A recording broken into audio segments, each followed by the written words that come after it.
quinoa, c'est croiser des gens de parcours différents avec des vies différentes, où on surprend qu'on a les mêmes questions, les mêmes attentes et les mêmes envies. Ce que le quinoa vous donne l'opportunité de faire, c'est quelque chose de grand pour vous et aussi pour votre entourage. Je suis venue en ne sachant absolument pas ce qui m'attendait et je n'ai eu que des bonnes surprises. Quinoa, c'est un espace que tout le monde peut s'approprier. Et voilà, c'est un projet collectif où chacun peut amener une petite contribution et chacun apprend ce qu'il a à apprendre, chacun amène ce qu'il a amené. Et donc c'est super riche parce que ça permet à plein de gens d'y trouver leur compte.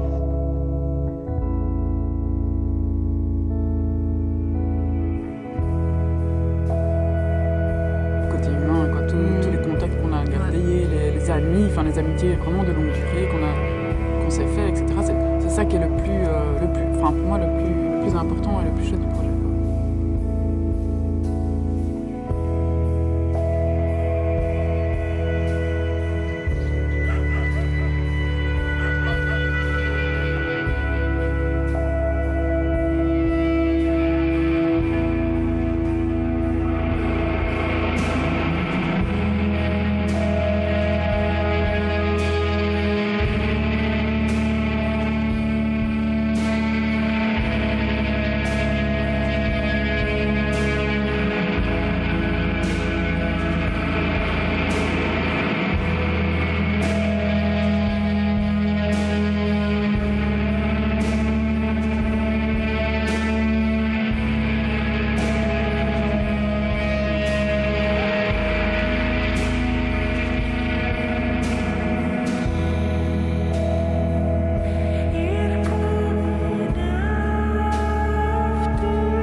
Je suis parti au Guatemala, à 4 reprises en fait.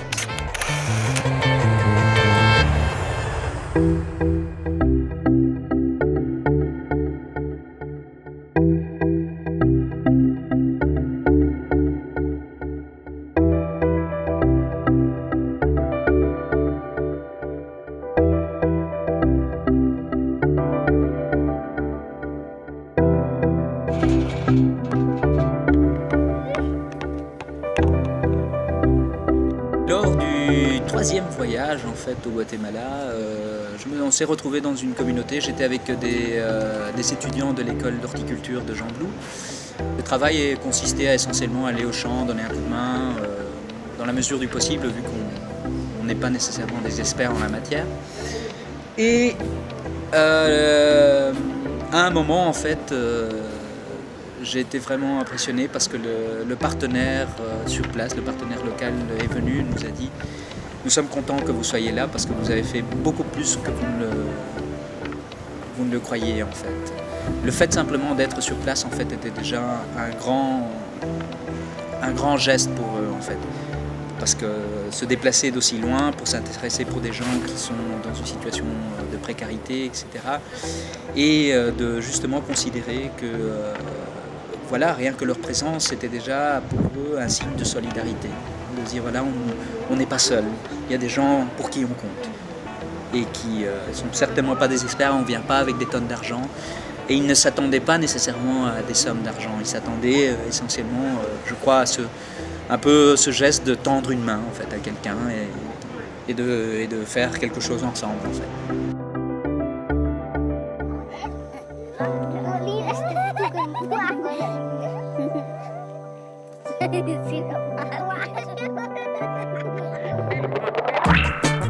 Vincent.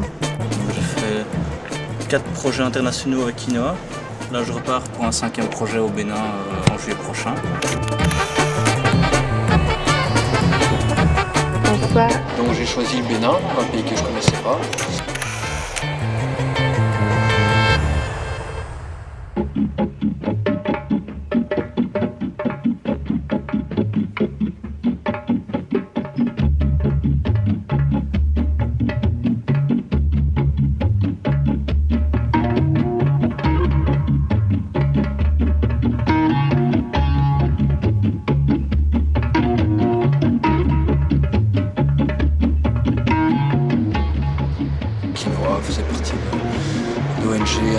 parti et je me suis proposé pour être responsable de projet.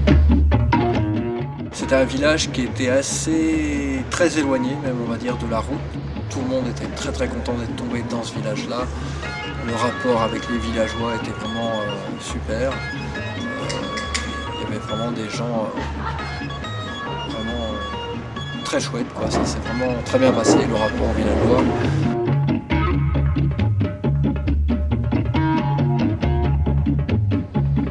Tous les villageois sont devenus un peu mes frères et j'aurais vraiment du mal à les quitter.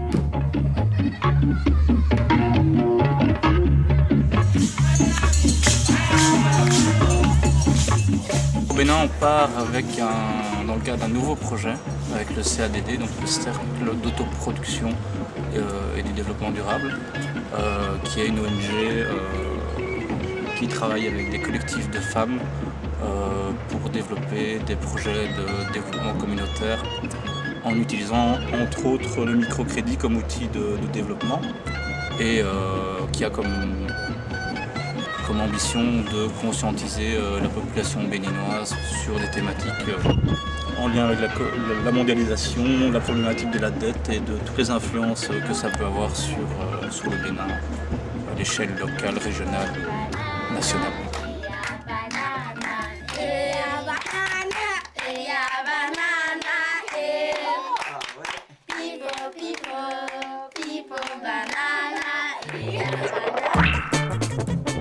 Donc moi je m'appelle Fed, je suis parti en Inde en 2006 avec Quinoa. Voilà, en juillet 2006.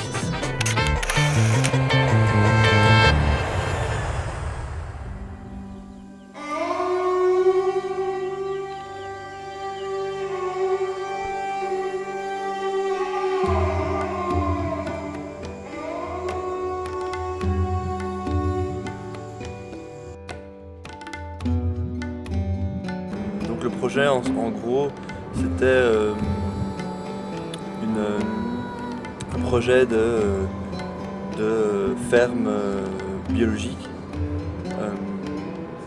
Ça s'appelle Resource Center, donc un centre de ressources pour tous les agriculteurs de la région. Des agriculteurs qui en Inde sont pas considérés on va dire à leur juste valeur. Et donc c'était pour aussi un peu contrer le côté industriel de l'agriculture en Inde. C'était une espèce d'école ferme où on testait plein de choses biologiques, traditionnelles. On essayait de faire interagir les plantes, les arbres, tout ce qui était aussi comestible, toutes les zones maraîchères avec justement des arbres, etc. Et de faire une espèce d'osmose et de retrouver toutes ces techniques qu'ils n'avaient plus depuis cette agriculture intensive. Et donc c'était un endroit de test où nous voilà, on mettait un peu la main à la pâte. En même temps il y avait un ingénieur agronome qui nous expliquait ce qu'on faisait.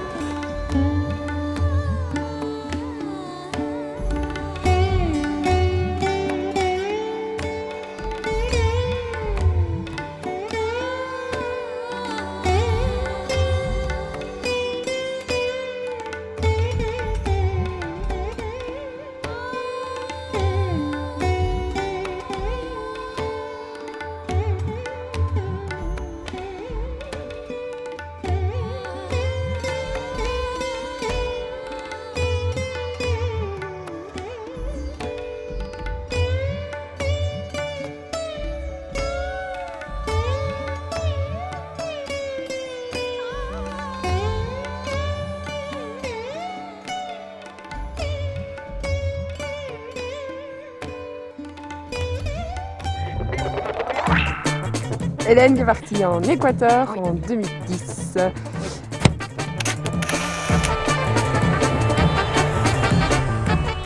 Moi, j'ai participé au projet Équateur en tant que responsable.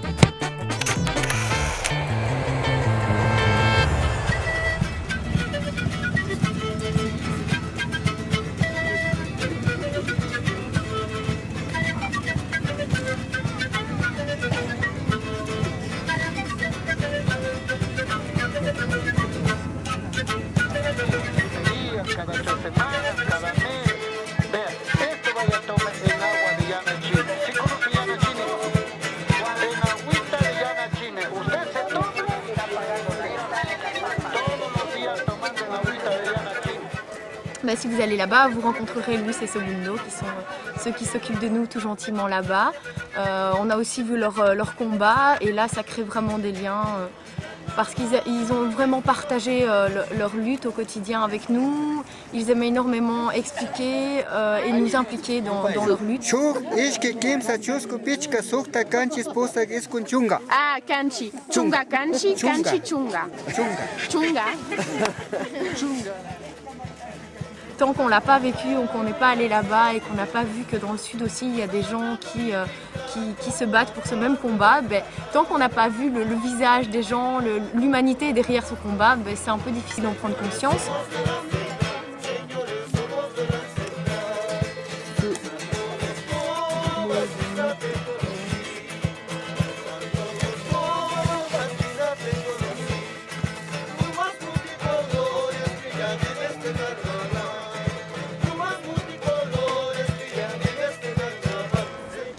Moi j'ai bien aimé la rencontre avec Alberto, qui est un travailleur du CEAS, qui est le partenaire équatorien de Quinoa, avec qui Quinoa travaille depuis 11-12 ans, peut-être plus.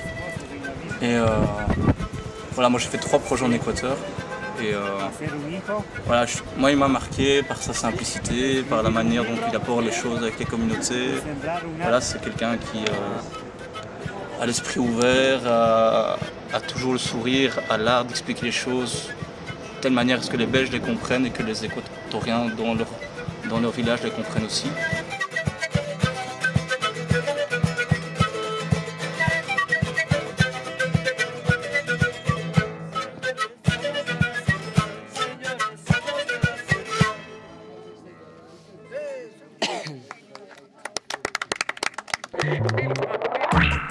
Célia qui est partie au Népal en 2010.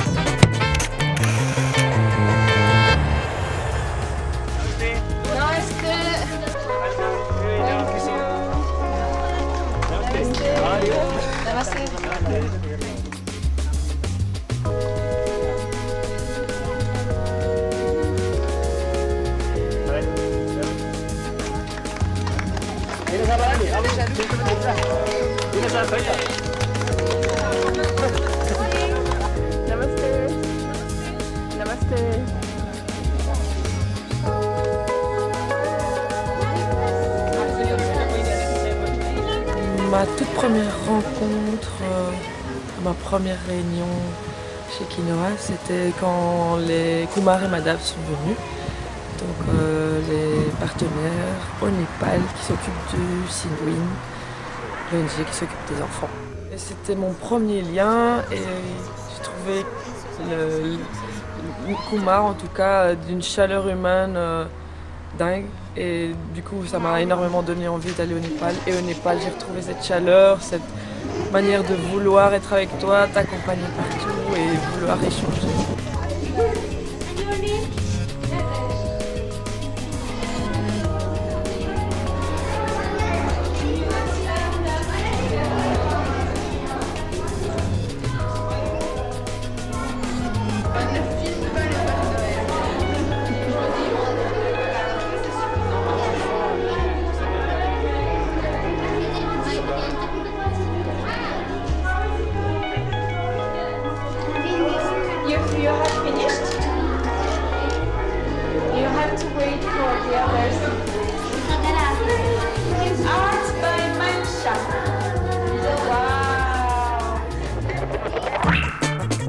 Ariella.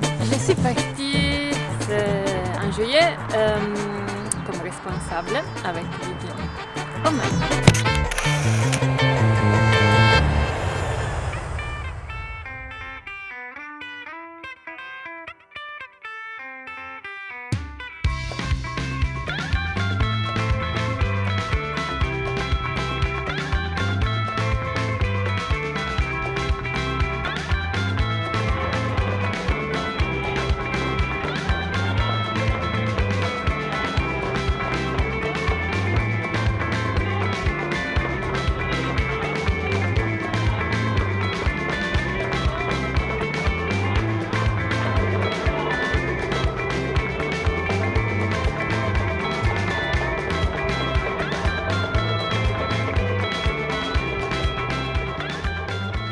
rencontres avec les enfants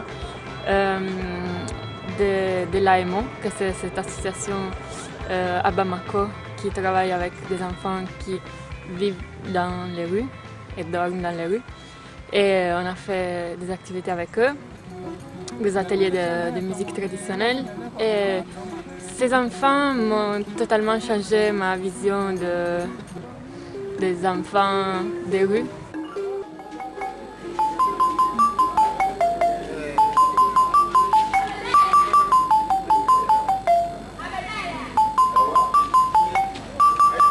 C'était vraiment un rapport très proche.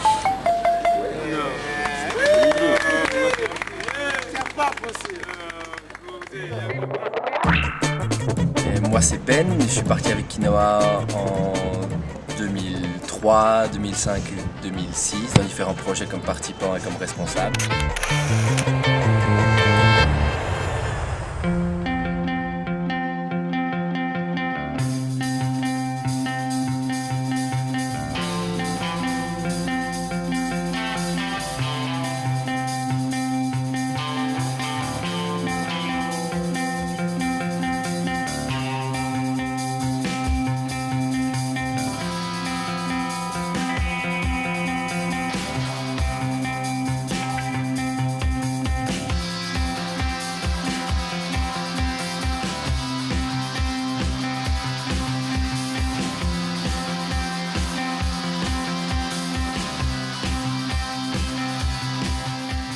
Ben Ramos, qui est le président de l'ONG philippine avec laquelle Quinoa travaille, qui est un avocat qui a financé en partie ses études en jouant au billard et en permettant à des gens de parier sur ses victoires au billard, donc il s'est vraiment fait tout seul et qui défend aujourd'hui pour une bouchée de pain tous les groupes de paysans en lutte aux Philippines et qui est un personnage hors du commun, qui a été menacé de mort plusieurs fois et quand on lui fait remarquer que c'est dangereux et que voilà, il met quand même sa vie dans le panier ou bien même sa famille pour être menacé, il dit de toute façon s'il devait m'arriver quelque chose ou quelque chose à un de mes proches, ce ne serait jamais qu'un procès en plus que je ferais au Seigneur de la Terre et donc il prend ça avec beaucoup de sourire, il en fait une blague.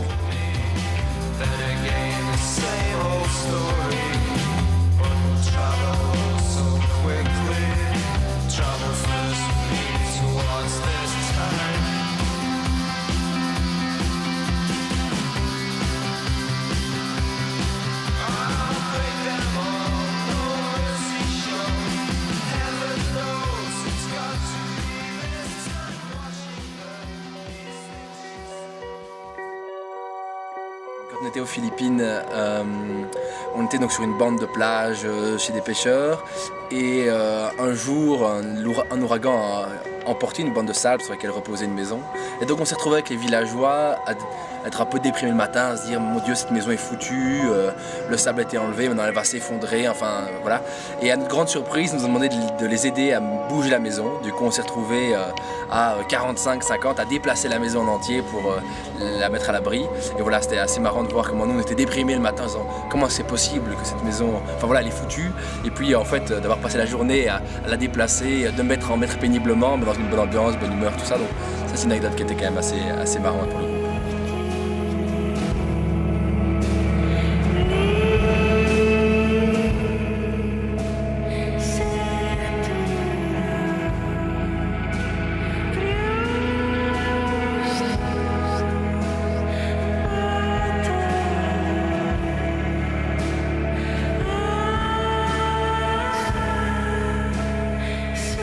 Comment Quinoa a eu un impact sur notre vie, sur les engagements qu'on a pris par après, etc. Quinoa, il a semé en nous tous une graine de changement et on a vraiment créé une vraie relation. Et avec nous, c'est créé un lien très, très fort et très spécial. Et ça m'a donné beaucoup envie de retourner au Mali. Avec le groupe là-bas, c'est des frères et des sœurs aujourd'hui. C'est la rencontre et elle a été à tout point de vue, donc elle a été tant ici avec les gens de Quinoa. Ces gens qui mettent de l'énergie dans plein de micro-projets qui, d'une manière ou d'une autre, se retrouvent, et ben, ça donne le sentiment qu'il y a un mouvement, qu'il y a un truc qui se passe. Un projet Quinoa, c'est riche pour un Belge qui part à l'étranger. On est acteur, ça nous responsabilise par rapport aux choses. Finalement, c'était super impressionnant que Quinoa arrivait à maintenir des jeunes impliqués pendant presque plus d'1 an, quoi. Et on voit ici, ils sont au bout du processus, ils sont toujours là, ils sont super motivés, ils sont encore super créatifs et ils ont des petites étoiles dans les yeux et ils ont vraiment envie de changer le monde. Donc l'objectif est atteint.